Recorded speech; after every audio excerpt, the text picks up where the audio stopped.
Méditation de la communauté des disciples du Christ vivant en ce vendredi, après les cendres, année liturgique A. Évangile de Jésus-Christ selon saint Matthieu, au chapitre 9, les versets 14 à 15.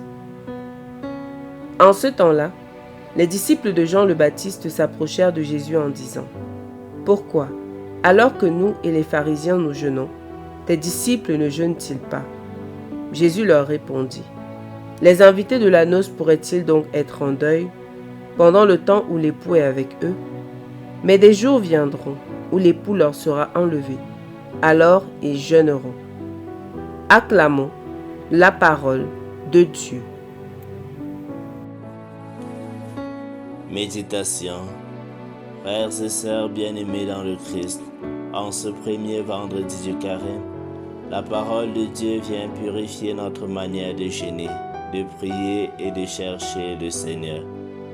Déjà dans la première lecture, le prophète Isaïe élève la voix avec force. Le jeûne qui plaît à Dieu, n'est-ce pas ceci ? Faire tomber les chaînes injustes. Partager ton pain avec celui qui a faim. Ne pas te dérober à ton semblable. Le Seigneur ne rejette pas le jeûne, mais il en révèle le cœur. Dans l'Évangile selon saint Matthieu, Jésus est interrogé sur le jeûne. Pourquoi ses disciples ne jeûnent-ils pas ? Il répond par l'image de l'époux. Tant que l'époux est là, on ne peut pas être en deuil. Mais les jours viendront où l'époux leur sera enlevé, alors ils jeûneront. Jésus se présente comme l'époux. Le jeûne chrétien n'est donc pas une performance spirituelle, ni une démonstration extérieure. Il est l'expression d'un désir de l'époux, désir d'une communion plus profonde avec lui. Le carême nous met face à une tentation subtile. Accomplir des pratiques religieuses tout en gardant un cœur fermé. On peut jeûner de nourriture et se nourrir de rancune. On peut se priver de viande et dévorer son frère par médisance. On peut multiplier les prières et refuser le pardon. Voilà là ce que dénonce Isaïe, un jeûne qui humilie le corps mais laisse intact l'orgueil. Le psaume 50 nous donne la clé. Crée en moi un cœur pur, ô mon Dieu. Le vrai jeûne commence là. Il ne s'agit pas seulement de vider son assiette, mais de laisser Dieu vider notre cœur de tout ce qu'il alourdit. Colère, jalousie, égoïsme, indifférence. Le jeûne qui plaît à Dieu est un chemin de conversion intérieure qui se traduit en actes concrets de justice et de charité. Dans notre monde marqué par les inégalités, l'individualisme, la recherche du paraître, le jeûne authentique devient un témoignage puissant. Il nous apprend la solidarité. Il nous détache pour mieux aimer. Il crée en nous un espace où Dieu peut habiter. Car lorsque nous faisons de la place en nous, Dieu vient combler ce vide par sa lumière.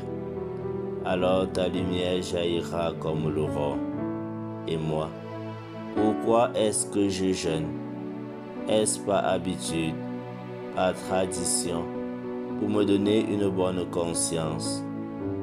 Ou est-ce que je jeûne par amour, pour me rapprocher du Christ et me rendre plus disponible à mes frères et sœurs? Le jeûne qui plaît à Dieu est un jeûne qui transforme. Il transforme le regard, il transforme le cœur, il transforme les relations. Il ne se voit peut-être pas extérieurement, mais il porte du fruit dans le secret. Prions. Seigneur notre Dieu, tu ne regardes pas les apparences mais le cœur. Apprends-moi le jeûne qui te plaît, non pas un geste vide, mais un amour concret. Délivre-moi de l'hypocrisie religieuse. Crée en moi un cœur pur, capable de partager, de pardonner et d'aimer. Que mon jeûne me rapproche de toi et me rende plus attentif aux besoins de mes frères et sœurs. Fais jaillir en moi la lumière de ta présence. Amen. Intercession. Seigneur, nous te prions pour tous ceux qui vivent un carême dans la souffrance, les affamés, les prisonniers, les victimes d'injustice. Que notre jeûne devienne pour eux une source de solidarité et de soutien concret. Exercice spirituel. Aujourd'hui, je choisis un geste concret qui donne sens à mon jeûne. Partager un repas avec une personne dans le besoin. Offrir un temps à quelqu'un de seul. Ou renoncer à une parole dure pour causer un acte de réconciliation.